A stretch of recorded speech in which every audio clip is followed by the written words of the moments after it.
안녕하세요 여러분, 도키아믹입니다. 잡 마켓이 지난주 금요일날 발표가 되었고요. 내일 모레인 수요일날은 CPI가 발표될 예정인 만큼 변동성이 예고되어 있는 상태입니다. 우선 CPI에 대해서 간단하게 언급하고 지나가자면은 CPI 헤드라인은 이렇게 5.1%가 컨센으로 잡혔고요.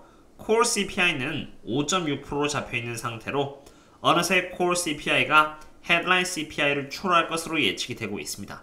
그러나 이 대목에서 더더욱 흥미로운 점은 콜 CPI에 있어서 지난달에는 이렇게 5.5%로 발표가 되었는데 이번 컨센은 5.6%로 콜 CPI가 지난달 인플레이션 수치를 추월할 가능성을 보여주고 있는 상태라는 것입니다. 예전에는 헤드라인 CPI가 꽤나 중요했습니다만 연준의 연설에 있어서 꾸준히 서비스 인플레이션에 대해서 우려를 한 만큼 음식과 에너지 부분이 제외된 여기 콜 인플레이션이 더 중요하며 콜 CPI가 떨어지지 않고 컨센을 기준으로 오히려 반등을 해주려고 하고 있기 때문에 제가 오랜 기간에 걸쳐서 주장해 왔듯이 인플레이션은 쉽게 가시지 않고 끈질기게 버텨주고 있는 상태인 것입니다. 그럼 이러한 CPI에 대해서 클리블랜드 페드는 어떤 프로젝션을 보여주고 있는지도 참고해 보도록 하겠습니다. 가장 먼저 클리블랜드 페드의 경우는 콜 CPI에서 5.66%를 예측하고 있습니다. 이것은 5.6%라는 컨센보다 좀 더 높은 수치를 예측하고 있고요. 반면 여기 헤드라인 CPI는 5.2%로 5.1%라는 컨센보다 높게 측정이 되고 있는 상태입니다. 다시 말해서 클리블랜드 페드는 인플레이션이 좀 더 끈질기게 버텨줄 것이라고 생각하고 있는 것입니다. 그럼 이번에는 인플레이션 스왑 마켓은 어떻게 예측하고 있는지 보겠습니다.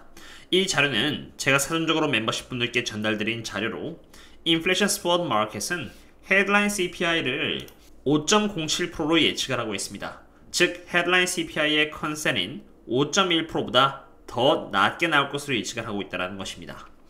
하지만 그렇다고 해서 방심은 또 금물입니다. 비록 여기 3월달의 예측치의 경우는 5.07% 정도로 좀 더 쿨하게 나올 것으로 예측이 되고 있습니다만 인플레이션 스왑 마켓은 4월달 대상으로는 CPI의 예측치를 다시 높였습니다.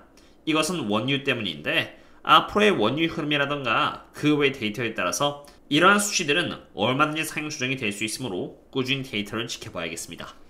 종합해서 보자면은 인플레이션 스왑 마켓은 헤드라인 CPI 대상으로는 쿨다운 될 것이라고 보고 있습니다만 클리블랜드 페드는 핫하게 나올 것이라고 보고 있고요. 콜 CPI 대상으로는 클리블랜드 페드는 CPI가 핫하게 나올 것이라고 보고 있는 상태입니다. 인플레이션 스왑 마켓은 콜 CPI 대상으로는 예측치가 없습니다. 지금까지 CPI에 대해서 알아보았습니다. 콜 CPI가 지난달의 수치를 그 이상 뛰어넘을 가능성이 높다는 것만 봐도 저는 여전히 조심해야 한다고 바라보고 있고 사실 금리 인하를 할 것이라고 바라보기에는 아직 좀 이릅니다. 일자리 리포트가 나오면서 이번에 금리 25bps 인상을 할 확률은 70.3%로 50%에서 자그마치 20%나 점프했고요. 6월 14일 FOMC 회의에서 금리 인하를 할 확률은 2.9% 정도로 금리 인하의 가능성은 거의 떨어졌습니다. CPI가 어떻게 나오냐에 따라서 이 또한 크게 변동이 있을 것이라고 봅니다.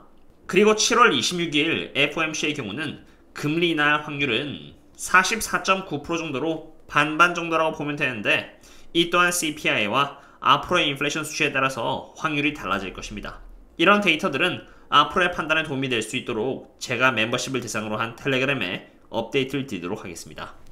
저는 멤버십분들 대상으로 텔레그램을 이용하고 있는데요. 이 공간에서만큼은 함께 같은 마음으로 모이신 투자분들이 많은지라 제가 최대한 눈치를 안 보고 스스럼 없이 데이터들을 공유하고 있습니다.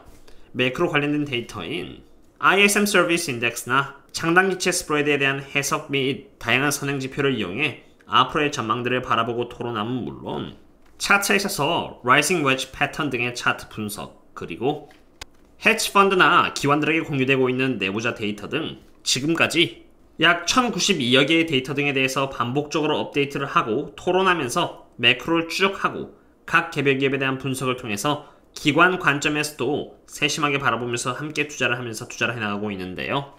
저희들과 함께 공부를 하면서 차근차근 투자를 해나가고 싶으시다면 여기 가입을 하신 뒤 커뮤니티 탭에 들어가시면 텔레그램 링크를 찾아보실 수 있겠습니다. 그럼 이제는 좀 더 색다른 분석을 해보겠습니다. 아마 이런 종류의 분석은 한 번도 본 적이 없는 분석이라고 생각이 되는데요.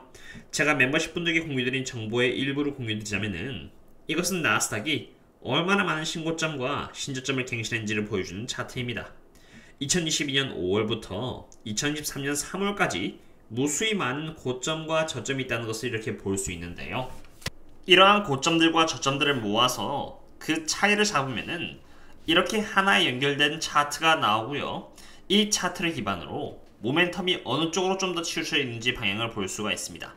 한 가지 흥미로운 점은 지금까지 나스닥의 흐름은 아까 산출된 차트와 꽤나 비슷한 방향을 보여준다는 것을 이렇게 볼 수 있는데요. 상승하면은 이렇게 나스닥도 상승을 하고요. 하락하면은 나스닥 또한 이렇게 하락을 했는데, 최근 나스닥의 이러한 상승에 있어서는 차트가 상승으로 잡히지 않고 오히려 하락으로 방향을 보여주고 있다는 것입니다. 제가 나스닥을 대상으로 우려를 하고 있는 이유는 아까 그 차트뿐만이 아닙니다. 지금 보고 계신 이 차트는 맥클레런 서메이션 인덱스로 나스닥이 상승을 할 때는 0 이상 가파르게 솟구치는 모습을 보여주고요. 반대로 이렇게 하락을 할 때는 0 이하로 이렇게 가파르게 하락을 하는데, 그 폭은 얼마나 지수가 크게 움직이냐에 따라서 다릅니다. 그런데 이번에도 흥미로운 점은 최근 나스닥이 이렇게 올라주었음에도 불구하고 여기 서메이션 인덱스가 오름폭은 이렇게 0 이상을 보여주지 못하고 있으며 그 폭도 굉장히 적다라는 것입니다. 여기 0이 기준입니다. 이러한 차트적인 정보는 제가 처음으로 유튜브에 공개했습니다만 앞으로 텔레그램을 위주로 공유를 드리도록 하겠습니다.